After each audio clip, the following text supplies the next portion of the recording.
غم تو آئے گا، دیکھیں یہ بات ہے، غم کے دور ہونے کا مطلب نہیں غم آئے گا ہی نہیں، اس کا مطلب یہ ہے کہ ان کو یہ والا غم نہیں ہوگا کہ میں لاسٹ ہوں، ان کو یہ والا غم نہیں ہوگا کہ میں جہنم میں چلا جاؤں گا، یا ان کو یہ والا غم نہیں ہوگا کہ میں تباہ ہو گیا ہوں، جیسے لوگوں کے بڑے غم ہوتے ہیں اس طرح کے عجیب و غریب۔ تو دنیا کی زندگی میں بھی یہ لوگ جو اپنے رب کے آگے جھک جاتے ہیں، اللہ ان پہ سے خوف، ریگریٹ، ہر قسم کا فیئر اور غم دور کر دیتا ہے۔ یہاں اطمینان کا وعدہ ہے کہ مشکلوں میں بھی مسکرا کر تم نکلو گے، اور اللہ تمہیں مشکلات سے ایسے نکالے گا جیسے مکھن میں سے بال کو نکالتا۔ دنیا میں they will never be happy, never be self-contented۔ Happiness کا وہ کنسیپٹ نہیں جو آپ کے ذہن میں، یا ہیپینس مراد سکینت ہے، دلی سکون ہے، نہیں آئے گا انہیں۔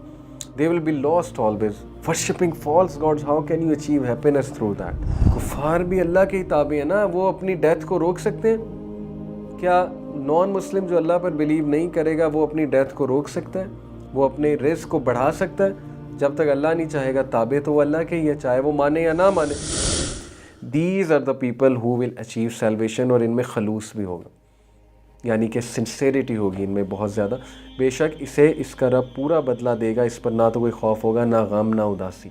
جیسے خدیجہ رضی اللہ عنہا کے پاس ایک بار نبی صلی اللہ علیہ وسلم نے خوشخبری دی کہ جبرائیل میرے پاس آئے تھے، here is Jibrail and he is saying کہ السلام علیکم، آپ کو سلام کرے، اور اللہ آپ کو سلام بھیج رہا ہے، اور اللہ تعالیٰ آپ کو بشارت دے رہا ہے جنت میں ایک ایسے محل کی جو پرلز کا بنا ہوگا، جو ہیرے جوہرات کا بنا ہوگا، اور اس میں نہ تو کوئی شور ہوگا، نہ ہی کوئی غم ہوگا، نہ ہی کوئی ڈسٹریس ہوگا۔ اللہ اکبر۔ تو دنیا کی زندگی میں بھی یہ لوگ جو اپنے رب کے آگے جھک جاتے ہیں، اللہ ان پہ سے خوف، ریگریٹ، ہر قسم کا فیئر اور غم دور کر دیتا ہے۔ غم تو آئے گا، دیکھیں یہ بات ہے، غم کے دور ہونے کا مطلب نہیں غم آئے گا ہی نہیں، اس کا مطلب یہ ہے کہ ان کو یہ والا غم نہیں ہوگا کہ میں لاسٹ ہوں، ان کو یہ والا غم نہیں ہوگا کہ میں جہنم میں چلا جاؤں گا، یا ان کو یہ والا غم نہیں ہوگا کہ میں تباہ ہو گیا ہوں، جیسے لوگوں کے بڑے غم ہوتے ہیں اس طرح کے عجیب و غریب۔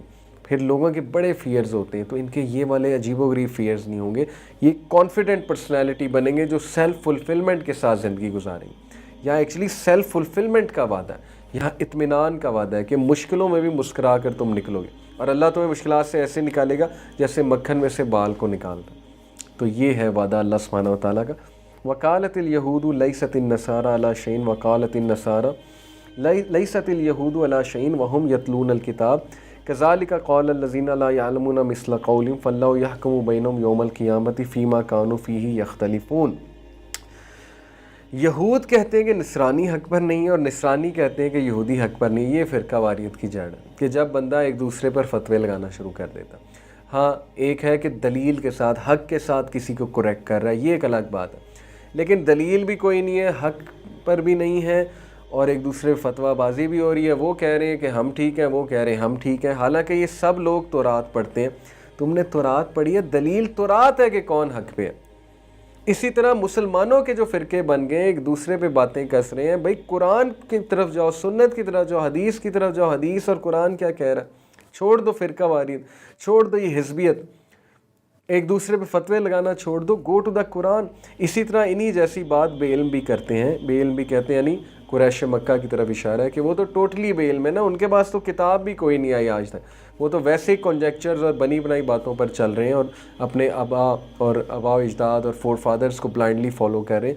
وہ بھی یہی بات کرتے ہیں جی کہ نہیں ہم ٹھیک ہیں، باقی سارے غلط ہیں۔ قیامت کے دن اللہ ان کے اس اختلاف کا فیصلہ ان کے درمیان کر دے گا، تو قیامت والے دن اللہ بتائے گا کہ کون ٹھیک تھا، اور کون مخلص تھے، اور کون اپنے رب کے قریب تھے، اور کنہوں نے نبیوں کی بات مانی ہے۔ اللہ اکبر، اللہ ہمیں ان میں سے کر دے، اللہ ہمیں مخلص رکھے۔ ومن اظلم ممن منع مساجد اللہ ان یذکر فیہا اسمہ وسعی فی خرابیہا۔ یہ جو پچھلی آیا نا، اس میں اللہ تعالیٰ نے فرقہ واریت کا توڑ بتایا کہ بجائے کہ باتوں پہ اور بغیر دلیل کے ایک دوسرے کو حق ثابت کرتے رہو، go to the book, go to the source, علم حاصل کرو، قرآن و حدیث کی طرف جاؤ، پھر تمہیں واضح ہو جائے گا کہ کیا سچ ہے، کیا جھوٹ ہے، کیا حق ہے۔ اس شخص سے بڑھ کر ظالم کون ہے جو اللہ تعالیٰ کی مسجدوں میں اللہ تعالیٰ کے ذکر کیے جانے کو روکے اور ان کی بربادی کی کوشش کرے۔ ایک تو یہ قریش مکہ کی طرف اشارہ ہے کہ انہوں نے مسجد حرم میں شرک شروع کر دیا، اللہ کے نبی صلی اللہ علیہ وسلم اور صحابہ کو وہاں سے ایکسپیل کر دیا مکہ سے، اور لوگوں کو روکا کہ اللہ کی توحید قائم کریں اور ذکر قائم کریں، ایک تو ان کی طرف اشارہ ہے، دوسرا یہود کی طرف بھی اشارہ ہے کہ دے یوز ٹو ٹرائی. یہ میں آپ کو سنا دیتا ہوں. یس جن لوگوں نے مسجدوں میں اللہ کا ذکر کرنے سے روکا ہے کون ہے؟ بعض مفسرین کے نزدیک اس سے مراد عیسائی ہیں، ناٹ یہودی، عیسائی، جنہوں نے بادشاہ روم کے ساتھ مل کر بیت المقدس میں یہودیوں کو نماز پڑھنے سے روکا اور اس کی تخریب میں حصہ لیا. تو جیسے جو اہل حق تھے یہود، یعنی کہ جو توحید پر تھے، مسجد اقصیٰ ریور کرتے تھے اور ابراہیم علیہ السلام کی سنت پہ تھے، انہیں یہ کرسچنز اور یہ رومی روکا کرتے تھے. تو ایک تو ان کی طرف اشارہ ہے، دوسرا قریش مکہ کی طرف اشارہ ہے، اور ان کی بربادی کی کوشش کرے، یعنی تخریب کاری میں لگیں اور اللہ تعالیٰ کی مساجد کو چرچ بنانے لگیں اور شرک کے جو ہے وہ گڑھ بنانے لگیں. تو کیا ہے؟ اولئک ما کان لہم ان یدخلوها الا خائفین لہم فی الدنیا خزی ولہم فی الآخرہ عذاب علیم ولہم فی الآخرۃ عذاب عظیم. ایسے لوگوں کو خوف کھاتے ہوئے ہی اس میں جانا چاہیے. They should be afraid of Allah, کہ اللہ تعالیٰ کی پکڑ کہیں ان پہ نہ آ جائے. انہوں نے اللہ کے مذہب کو ہی بگاڑ دیا، توحید کو ہی پس پردہ رکھ دیا اور شرک کر رہے ہیں. ان کے لیے دنیا میں بھی رسوائی ہے اور آخرت میں بھی بہت بڑا عذاب ہے. دنیا میں they will never be happy, never be self contented. Happiness کا وہ کنسیپٹ نہیں جو آپ کے ذہن میں، یا ہیپینس مراد سکینت ہے، دلی سکون ہے، نہیں آئے گا انہیں. They will be lost always. Worshipping false gods, how can you achieve happiness through that? So اور آخرت میں بڑا عذاب ہے. وَلِلَّهِ الْمَشْرِقُ وَالْمَغْرِبُ فَأَيْنَمَا تُوَلُّوا فَثَمَّ وَجْهُ اللَّهِ إِنَّ اللَّهَ وَاسِعٌ عَلِيمٌ. اور مشرق اور مغرب کا مالک اللہ ہی ہے، تم جدھر بھی منہ کرو ادھر ہی اللہ کا منہ ہے. اللہ تعالیٰ کشادگی اور وسعت والا اور بڑے علم والا ہے. اس کے بارے میں دو رائے مفسرین کی. ایک یہ کہ یہ آیت تب نازل ہوئی جب مسلمان یہ فیل کیا کرتے تھے کہ ہم کعبہ کو قبلہ کیوں نہیں بنا رہے اور ہم مسجد اقصیٰ کی طرح منہ کر کے نماز کیوں پڑھتے ہیں، کیونکہ ان کی ایفیلیشن ظاہر کعبہ سے تھی. اور ایک رائے یہ کہ یہ آیت تب نازل ہوئی جب قبلہ چینج ہوا، مسجد اقصیٰ سے ہٹ کے کعبہ کو قبلہ بنایا گیا. تو جو یہودی تھے وہ مذاق اڑایا کرتے تھے، موک کیا کرتے تھے، طرح طرح کی باتیں کرتے تھے کہ اللہ کو پتہ نہیں تھا پہلے، نعوذ باللہ. تو یہ آیت نازل ہوئی کہ دیکھو تم جہاں مرضی منہ کرو، اٹ ڈزنٹ میٹر، اللہ تعالیٰ کو ہی پاؤ گے ہر جگہ. لیکن یہ ایک یونٹی قائم کرنے کے لیے، ایک منظم انداز کے ساتھ چلنے کے لیے کہ تمام لوگ ایک جگہ سجدہ کریں. یہ کیسا لگنا تھا، ایک بندہ یہاں سجدہ کر رہا ہے، ایک طرف ایک بندہ یہاں، مطلب ڈائریکشن ہی کوئی نہیں ہے. ڈسپلن اور یونٹی اسلام کا بہت بڑا ایک ایلیمنٹ ہے. یاد رکھیں کہ یہ تو ایک میں بینیفٹ بتا رہا ہوں، اللہ کو ہی بہتر پتہ ہے کہ اس کے پیچھے کیا ہی حکمت ہے، کیا ہی بینیفٹ ہے کہ کعبۃ اللہ کی طرف ہم سجدہ کرتے ہیں. وہ ایک پوائنٹ ہے، ہم اس کی ورشپ نہیں کرتے ہیں، وہ ایک پوائنٹ آف ریفرنس ہے کہ اس طرف سجدہ کرو. اور اس پہ ڈاکیومنٹری آپ دیکھ سکتے ہیں، دا میریکولس کعبہ، یہ ریشنل بلیور کی ڈاکیومنٹری ہے. پوری ایک ویڈیو اس نے بنائی ہے، یوٹیوب کا چینل ریشنل بلیور. اس نے ثابت کیا کہ کعبہ دنیا کا سب سے ہائیلی پازیٹیو پلیس ہے، پازیٹیو انرجی ہے وہاں پہ. جب تمام لوگ کعبہ کی طرف متفقون علیہ سجدہ کرتے ہیں ایک ڈائریکشن میں، تو ان کی پازیٹیو انرجی فلو کرتی ہے اور وہ کعبہ یعنی اس ڈائریکشن سے پازیٹیو انرجی لیتے ہیں. اور بھی بہت سی باتیں ہیں اس بارے میں، ہم اس لیے کرتے ہیں کہ اللہ کا حکم ہے. نماز کے جیسے بہت سے بینیفٹس ہیں، نماز سکون دیتی ہے، نماز کے ہیلتھ بینیفٹس ہیں، نماز پورا ایک لوگ کہتے ہیں جی یوگا ہے، لیکن ہم نماز اس لیے نہیں پڑھتے کہ ہم نے یوگا کرنا ہے، ہم اس لیے پڑھتے ہیں اللہ کا حکم ہے.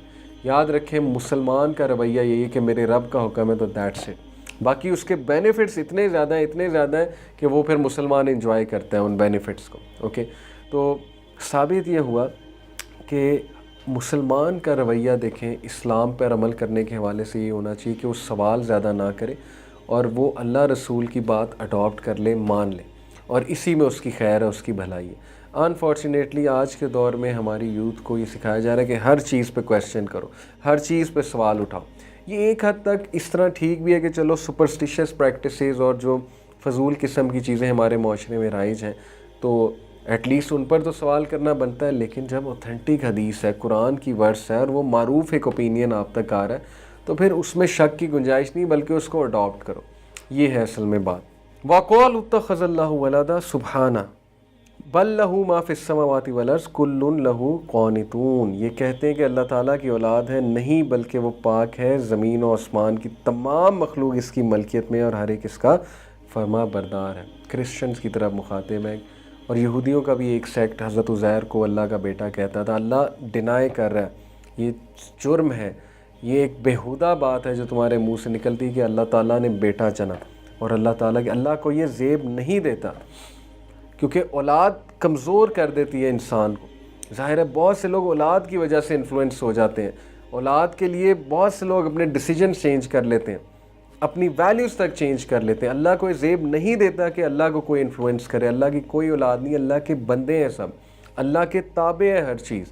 کائنات کی ایک ایک چیز اللہ کی تسبیح بیان کرتی ہے، اللہ تعالیٰ کے تابع ہے، وہ پاک ہے. زمین و آسمان کی تمام مخلوق اس کی ملکیت میں ہے، وہ کنگ ہے، وہ سوورن ہے، اس کا بیٹا نہیں ہو سکتا ہے، اور ہر ایک اس کا فرما بردار ہے. تمام لوگ جھکتے ہیں چاہتے ہوئے یا نہ چاہتے ہوئے. کفار بھی اللہ کے ہی تابع ہیں نا، وہ اپنی ڈیتھ کو روک سکتے ہیں؟ کیا نان مسلم جو اللہ پر بلیو نہیں کرے گا وہ اپنی ڈیتھ کو روک سکتا ہے؟ وہ اپنے رزق کو بڑھا سکتا ہے؟ جب تک اللہ نہیں چاہے گا تابع تو وہ اللہ کے ہی ہے، چاہے وہ مانے یا نہ مانے. بدیع السماوات والارض وَإِذَا قَضَىٰ أَمْرًا فَإِنَّمَا يَقُولُ لَهُ كُن فَيَكُونُ. وہ زمین اور آسمانوں کا ابتداءً پیدا کرنے والا ہے، وہ جس کام کو کرنا چاہتا ہے کہہ دیتا ہے کہ ہو جا، بس وہ وہیں ہو جاتا ہے. اللہ زمین و آسمان کا تخلیق کرنے والا ہے، وہ زمین و آسمان کو اوریجنیٹ کرنے والا ہے. He is the source. Everything begin from Allah سبحانہ و تعالیٰ. صرف اللہ تھا اور کچھ نہیں تھا، اینڈ اللہ سبحانہ و تعالیٰ اسٹارٹیڈ ایوری تھنگ. ٹائم بھی اللہ کی کریشن ہے، اور اللہ کہتا ہے کہ بس ہو جا، اور وہ چیز ہو جاتی ہے. کن فیکون کا کلمہ ہے. تو یہ آیت ہم نے پڑھی 117 تک. 117 پہ ہی آج ہم جو ہے وہ وائنڈ اپ کریں گے انشاءاللہ تعالیٰ. رمضان کے بعد ہم یہیں سے کنٹینیو کریں گے، اور ضرور سورہ البقرہ کو مکمل کریں گے، because it is very essential to go through Surah Al-Baqarah. It's a wake up کال. اور ظاہر ہے کہ سورہ البقرہ مومن کا آئینہ ہے، ہمیں ہماری اوقات دکھائے گی، اور ہمیں it will set us free. So see you all after Eid. Allah آپ کی عبادات قبول فرمائے. جتنا ابھی تک کرائے اس کو ریوائز کیجیے گا 117 ورڈز تک، اور نوٹس بنائیے گا اور دیکھیے گا کہ پوائنٹس ٹو لرن کیا ہیں. اور بنی اسرائیل کا جتنا اللہ تعالیٰ نے فرد جرم عائد کی ہے وہ کرائمز اپنے سامنے رکھتے ہوئے دیکھیں کہیں ہم تو یہ غلطیاں نہیں کر رہے. تو اللہ تعالیٰ ہمیں ہدایت دے، اچھا پکا سچا مسلمان مومن بنائے. جزاک اللہ خیر فار لسننگ. سبحانک اللہم و بحمدک، اشہد ان لا الہ الا انت، استغفرک و اتوب الیک. والسلام علیکم ورحمۃ اللہ وبرکاتہ.